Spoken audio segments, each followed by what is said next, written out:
ಕರ್ಣ ಅರ್ಜುನನ ಮೇಲೆ ಬಾಣಪ್ರಯೋಗ ಮಾಡುತ್ತಾನೆ. ಅರ್ಜುನನ ರಥ ಕೇವಲ ಒಂದು ಬಾಣದಷ್ಟು ಹಿಂದೆ ಚಲಿಸುತ್ತದೆ. ಆಗ ಶ್ರೀಕೃಷ್ಣ ಭೇಷ್ ಕರ್ಣ ಎಂದು ಹೊಗಳುತ್ತಾನೆ.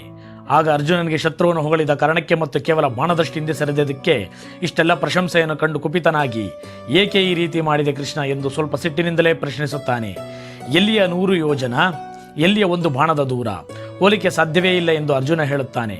ಕೃಷ್ಣ ನಗುತ್ತಾ, ನಿನ್ನ ರಥವು ಸಾಮಾನ್ಯವಲ್ಲ. ತ್ರೇತಾಯುಗದಲ್ಲಿ ರಾಮ ಮತ್ತು ಲಕ್ಷ್ಮಣರ ಹೊತ್ತವನು ಹನುಮ ನಿನ್ನ ರಥದ ಧ್ವಜದಲ್ಲಿ ಕುಳಿತಿದ್ದಾನೆ.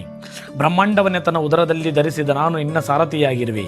ಪರಮ ಪವಿತ್ರ ಗಾಂಡೀವ ನಿನ್ನ ಕೈಯಲ್ಲಿದೆ.